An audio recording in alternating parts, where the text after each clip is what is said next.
Ang Scarlet Macaw ay isang malaking uri ng parot na kadalasang kinikilala sa kanyang napakakulay na balahibo. Ang mga katangian ng Scarlet Macaw ay ang mga sumusunod. Panlabas na itsura, ang Scarlet Macaw ay may napakakulay na balahibo kung saan ang pangunahing kulay ay ang pula, asul, at dilaw kasama ang puting balahibo sa paligid ng mga mata. Ito ay may mahaba at maganda ang buntot na may contrasting na kulay. Laki, umaabot ito ng 81 sentimetro sa haba at may timbang na 1 kilogramo.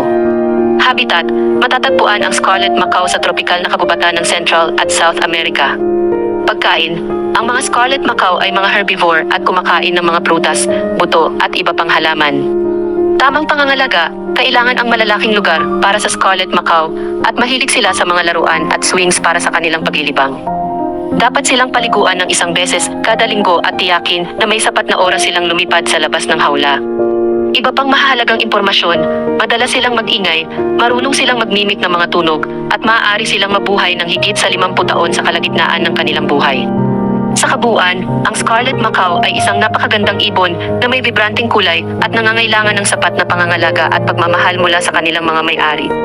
Source: Britannica.com